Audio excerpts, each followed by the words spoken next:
अरे कनिका के पापा, पौधों में पानी काहे दे रहे हो? जरा ऊपर की ओर देखिए, लगता है बारिश होने वाली है।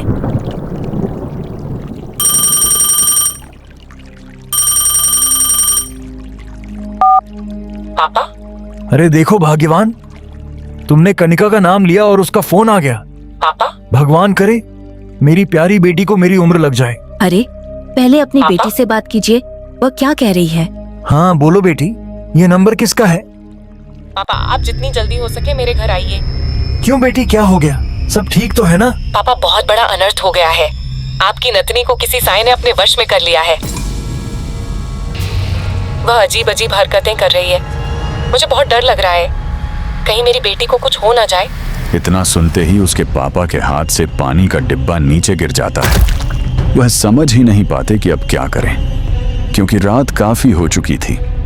बेटी रात बहुत हो चुकी है, इस समय कोई गाड़ी मिलना भी मुश्किल है। पापा हमें ये सब कुछ नहीं पता। आपको हर हाल में इस भूत को भगाना ही होगा, नहीं तो मेरी बेटी की जान खतरे में पड़ जाएगी। ठीक है, मैं किसी भी तरह वहां पहुंच रहा हूँ। तब तक तुम उसे कमरे में बंद करके रखो, उसे बाहर भागने मत देना। हे भगवान, ये क्या हो गया? कल तो पिंकी बिल्कुल ठीक थी, मेरी छोटी बिटिया को अचानक ये क्या हो गया? ठीक है भाग्यवान, अभी मुझे निकलना पड़ेगा। हाँ, अब बिल्कुल देर मत कीजिए, चाहे पैदल ही क्यों ना जाना पड़े, तुरंत निकल पड़िए। रास्ते में कोई गाड़ी मिल जाए तो उसी पर बैठ जाइएगा। ठीक है भाग्यवान, मेरा तांत्रिक विद्या का झोला तुरंत घर से ले आओ, उसकी जरूरत पड़ेगी। ठीक है, आप यहीं रुकिए, मैं अभी लेकर आती हूँ। उसकी पत्नी जल्दी से घर के भीतर जाती है और थोड़ी ही देर में उस तांत्रिक विद्या का झोला लेकर बाहर लौट आती है। यह लीजिए झोला, ध्यान से जाइएगा, मौसम भी बहुत बिगड़ता जा रहा है। तुम चिंता मत करो भाग्यवान, मैं अपनी नतनी को किसी भी हाल में कुछ भी होने नहीं दूंगा। तुम अपना ख्याल रखना।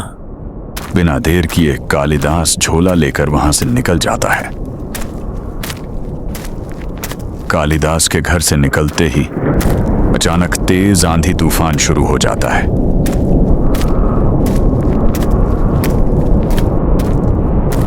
इस तूफान को देखकर लगता है मानो इसका इरादा कुछ ठीक नहीं है।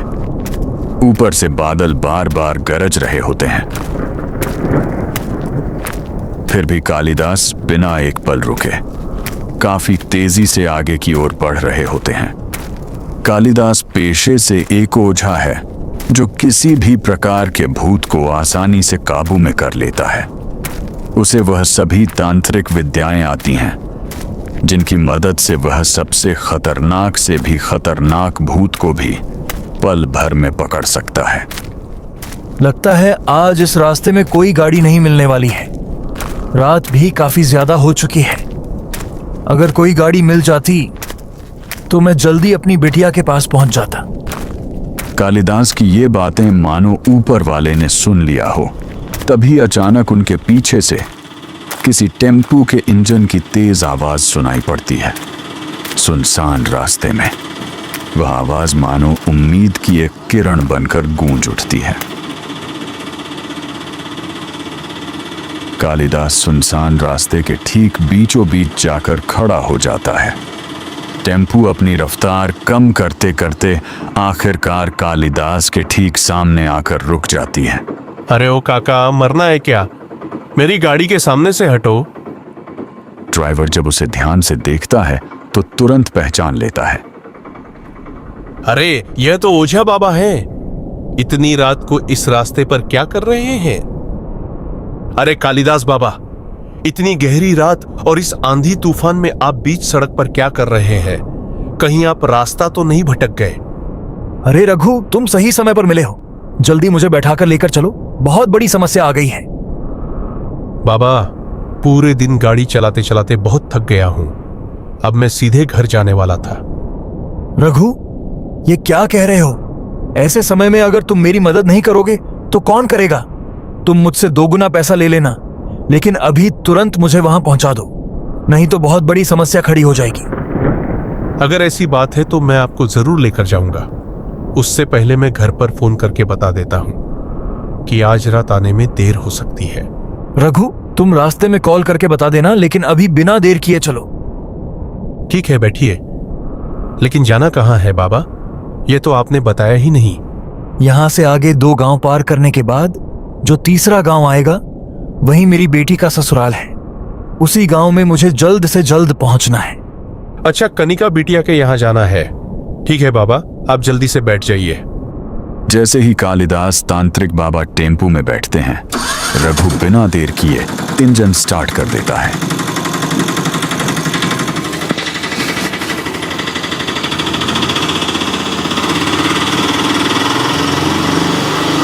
जैसे ही रघु टेम्पू स्टार्ट करता है, वह बिना एक पल रुके उसे तेजी से आगे बढ़ा देता है।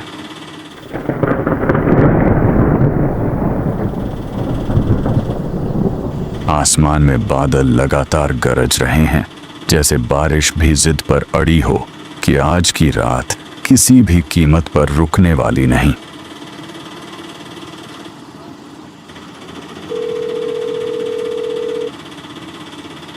हेलो। अरे कहाँ हो? अब तक घर क्यों नहीं पहुँचे? जरा मौसम तो देखिए कितना बिगड़ रहा है। लगता है बारिश होने वाली है। तुम जरा भी चिंता मत करो, आज मुझे आने में थोड़ी देर हो जाएगी। एक जरूरी काम से बाहर जाना पड़ रहा है। तुम समय पर खाना खा लेना और दरवाजा अच्छे से बंद करके आराम से सो जाना। मुझे जैसे ही फुर्सत मिलेगी फिर से कॉल कर दूंगा। ठीक है, अब फोन रखता हूं।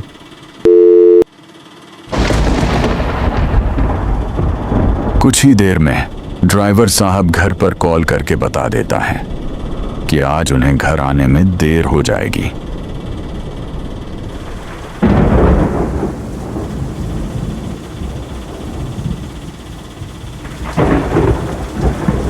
ये लो, अब तो बारिश भी शुरू हो गई। इस सुनसान रास्ते के साथ साथ अब हमें बारिश का भी सामना करना पड़ेगा। अरे रघु, किसी भी हालत में रुकना नहीं है। धीरे धीरे ही सही, लगातार चलते रहना है। अरे कालिदास बाबा, आप चिंता मत कीजिए, यह टेम्पू नहीं रुकेगा। वैसे बाबा, इतनी रात को क्या काम पर गई जो इतनी जल्दी में जा रहे हैं? समस्या समय देखकर नहीं आती रघु, वह कभी भी अचानक आ खड़ी होती है। कुछ घंटे पहले तक सब कुछ बिल्कुल ठीक चल रहा था, तभी अचानक मेरी बिटिया का फोन आया। उसने घबराई हुई आवाज में बताया कि मेरी बेटी को किसी बुरी छाया ने अपने वश में कर लिया है और वह अजीब सा व्यवहार कर रही है। यही सुनकर मुझे तुरंत घर से चलना पड़ा। अच्छा, तो छोटी बिटिया को किसी भूत ने पकड़ लिया है। लगता है उस भूत को यह जरा भी अंदाजा नहीं कि उसका नाना कोई साधारण इंसान नहीं बल्कि तांत्रिक ओझा है। मुझे तो ऐसा लगता है कालिदास बाबा, वह भूत आपका ही कोई पुराना दुश्मन होगा। शायद आपसे बदला लेने के लिए ही उसने मासूम बच्ची को अपना निशाना बनाया है। पता नहीं रघु, वहां पहुंचकर अपनी आंखों से देखने के बाद ही सच्चाई का पता चलेगा। अभी कुछ भी कहना जल्दबाजी होगी। कालिदास और रघु बातचीत करते हुए इस मूसलाधार बारिश को चीरते हुए धीरे धीरे आगे बढ़ रहे थे। चारों ओर घना अंधेरा छाया हुआ था, इतना गहरा कि दूर दूर तक अंधेरे के सिवा कुछ भी दिखाई नहीं दे रहा था। तभी अचानक बारिश पूरी तरह रुक जाती है और आसमान में बिजली की गर्जना भी बंद हो जाती है। देखो, बारिश भी थम गई। हाँ रघु, बारिश भी अब रुक गई है। अब हम लगभग पहुंचने ही वाले हैं, इसलिए तुम्हें थोड़ा जल्दी चलाना होगा। रास्ता भी अभी सुरक्षित है। हाँ कालिदास बाबा, आप चिंता मत कीजिए, मैं गाड़ी अब थोड़ा तेजी से खींचता हूँ। जैसे ही रघु गाड़ी की रफ्तार बढ़ाता है, कुछ ही घंटों में वे कनिका के घर पहुंच जाते हैं। पहुंचते ही रघु धीरे धीरे गाड़ी को रोक देता है।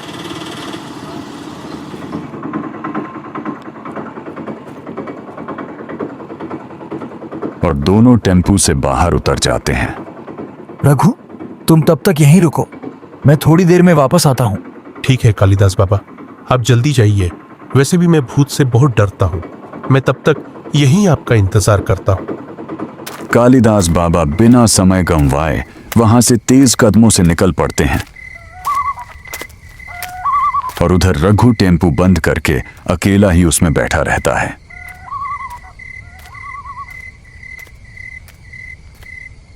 अरे बेटी, दरवाजा खोलो, मैं पहुंच गया हूं। दरवाजा खोलो बेटी। काफी देर तक गरजने के बाद अचानक दरवाजा धीरे धीरे चरमराते हुए खुलता है।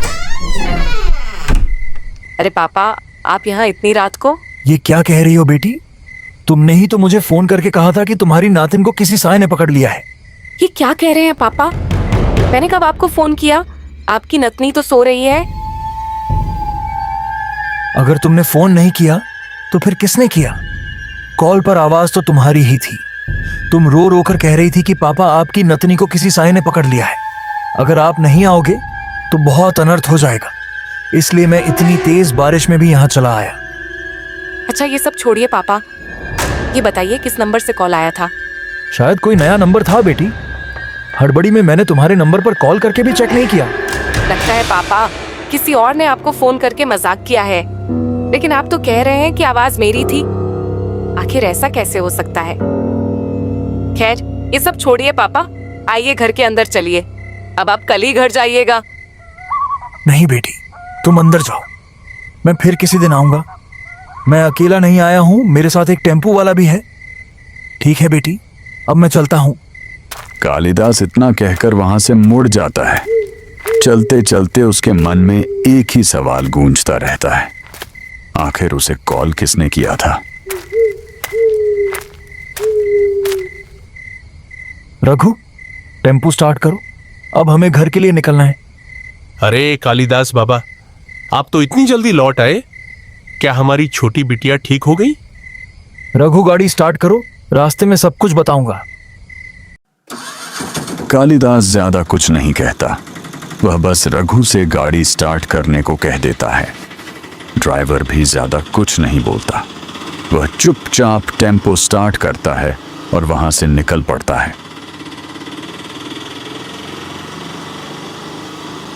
कालिदास बाबा, अब बताइए, उस भूत का क्या हुआ? क्या आपने उसे किसी बोतल में कैद कर लिया या वहीं उसका अंत कर दिए? नहीं रघु, ऐसा कुछ भी नहीं हुआ। बेटी ने कहा कि यहाँ ऐसा कुछ हुआ ही नहीं है। ये कौन सी बात हुई कालिदास बाबा? आप बोल रहे थे कि मेरी नतनी को किसी साया ने पकड़ लिया है, और अभी आप बोल रहे हैं कि मेरी बेटी ने कहा ऐसा कुछ हुआ ही नहीं है। समझ में नहीं आ रहा बाबा कि आप झूठ बोल रहे हैं या आपकी बेटी। मुझे खुद समझ में नहीं आ रहा रघु कि मेरे साथ क्या हो रहा है। मैं तो घर पर सब कुछ छोड़ छाड़ कर वहां से निकल पड़ा, यह सोचकर कि कहीं मेरी नतनी को कुछ हो ना जाए। कालिदास के मन में यह सवाल बार बार घूम रहा था, आखिर उसे कॉल किसने किया? वह पूरे ध्यान से सोचता रहा कि उसके साथ यह मजाक किसने किया, लेकिन उसे कोई जवाब नहीं मिल पा रहा था। ड्राइवर भी मन ही मन सोच रहा था, लगता है मैं इस बाबा के चक्कर में फंस गया हूं, यह मुझे गोल गोल घुमा रहा है। कुछ देर चलने के बाद ड्राइवर अपनी गाड़ी को धीरे धीरे रोक देता है। बाबा, मुझे थोड़ा हल्का होना है, इसलिए मैं गाड़ी रोक रहा हूं। आप भी अब अपने आप को आराम दीजिए और हल्का हो जाइए। ठीक है रघु। ड्राइवर साहब चुपचाप गाड़ी से उतरते हैं और अंधेरी झाड़ियों की ओर बढ़ने लगते हैं।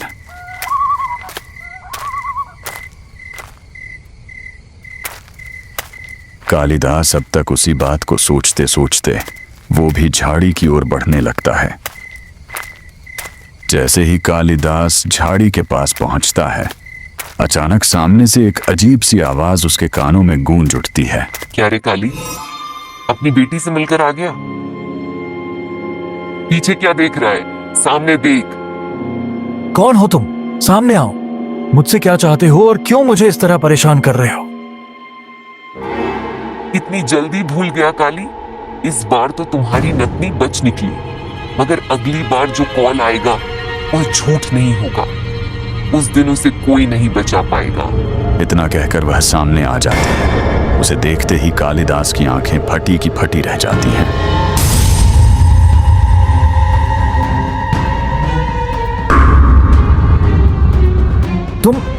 तुम बोतल से बाहर कैसे आ गई? मैंने तो अपने हाथों से तुम्हें उस बोतल में कैद किया था। यह नामुमकिन है। आखिर तुम बाहर कैसे निकल आई? मेरा इंतकाम अभी पूरा नहीं हुआ है। जिसे मैं अपने हाथों से मौत के हवाले करने वाला था, उसे तुमने बचा लिया। तुमने मेरे सालों पुराने बदले के बीच में आकर सब कुछ बिगाड़ दिया और उसके हाथ में ताबीज बांध दिया। सुन लो, अगर तुमने वह ताबीज नहीं हटाया तो अगली बार जो कॉल आएगा उसे सुनकर तुम्हारी रूह कांप उठेगी। आखिर उस मुखिया के बेटे ने तुम्हारे साथ क्या किया था कि तुम इतना भयानक बदला लेना चाहती हो? उस मुखिया के बेटे ने मेरे साथ दरिंदगी की थी। उसके सभी दोस्तों ने मिलकर मुझे जिंदा जमीन में दफना दिया। मैंने उसके हर दोस्तों से अपना बदला ले लिया है। अब बस वही आखिरी बचा है और इस बार मेरे रास्ते में तुम खड़े हो। मुझे नहीं पता था कि तुम्हारे साथ इतना भयानक हादसा हुआ है। मैं तुम्हारी मदद जरूर करूंगा। कल अमावस्या की रात है। कल मुखिया का बेटा आखिरी बार मेरे पास आएगा। उसी समय मैं उसे नकली ताबीज दे दूंगा और किसी बहाने से असली ताबीज अपने पास रख लूंगा। उसके बाद तुम उससे अपना बदला ले लेना। तुम मेरा साथ दोगे काली? याद रखना, मुझे धोखा देने की कोशिश मत करना। मैं तुम्हारे मन की हर चाल समझ सकती हूँ। अमावस्या की रात ही उसका अंत तय होगा। जैसे उसने मुझे अंधेरी मिट्टी में दफनाया था, वैसे ही मैं उसे उसके पापों के अंधेरे में धकेल दूंगी। उस रात न ताबीज काम आएगा, न कोई मंत्र। सिर्फ मेरा इंतकाम पूरा होगा। इतना कहकर वह आत्मा धुएं की तरह हवा में घुल जाती है। कालिदास बिना रुके वहां से निकल पड़ता है। कई घंटों बाद वह अपने घर पहुंच जाता है।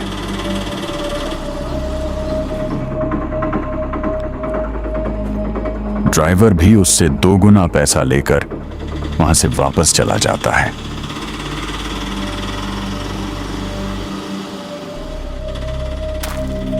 कालिदास की पत्नी घर के दरवाजे पर खड़ी उसकी राह देख रही होती है।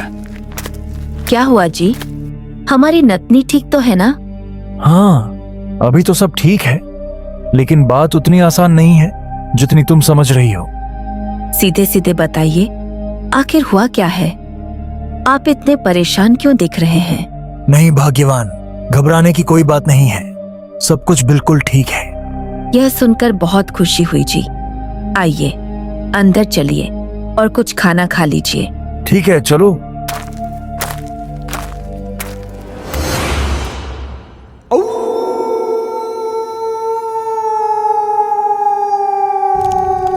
अगली अमावस्या की काली रात में कालिदास बाबा पूरी तरह से तैयार बैठा था। उसके सामने जमीन पर लाल रंग का घेरा बना हुआ था। उस घेरे के बीच एक कटे हुए सिर का कंकाल रखा था, जिसकी खोखली आंखों के भीतर आग धधक रही थी। मानो उसमें कोई भयावह शक्ति जाग उठी हो। कालिदास बाबा आंखें बंद किए मन ही मन मंत्र जप रहा था। बैठ जाओ बच्चे, मैं तुम्हारा ही इंतजार कर रहा था। मुझे पता है तुम क्या कहने वाले हो। वह अब भी तुम्हारे सपनों में आती है ना? इसलिए वह पुराना ताबीज यहाँ रख दो और यह नया ताबीज अपने हाथ में बांध लो। फिर बिना पीछे मुड़े सीधे वापस चले जाना। ये क्या बाबा, आपको तो सब कुछ पता है कि मेरे सपनों में कौन आया था। ठीक है बाबा, मैं यह ताबीज अपने हाथ में बांध लेता हूँ और बिना पीछे मुड़े यहाँ से चला जाता हूँ। इतना कहकर मुखिया का बेटा ताबीज अपने हाथ में बांध लेता है और बिना पीछे मुड़े वहां से निकल जाता है।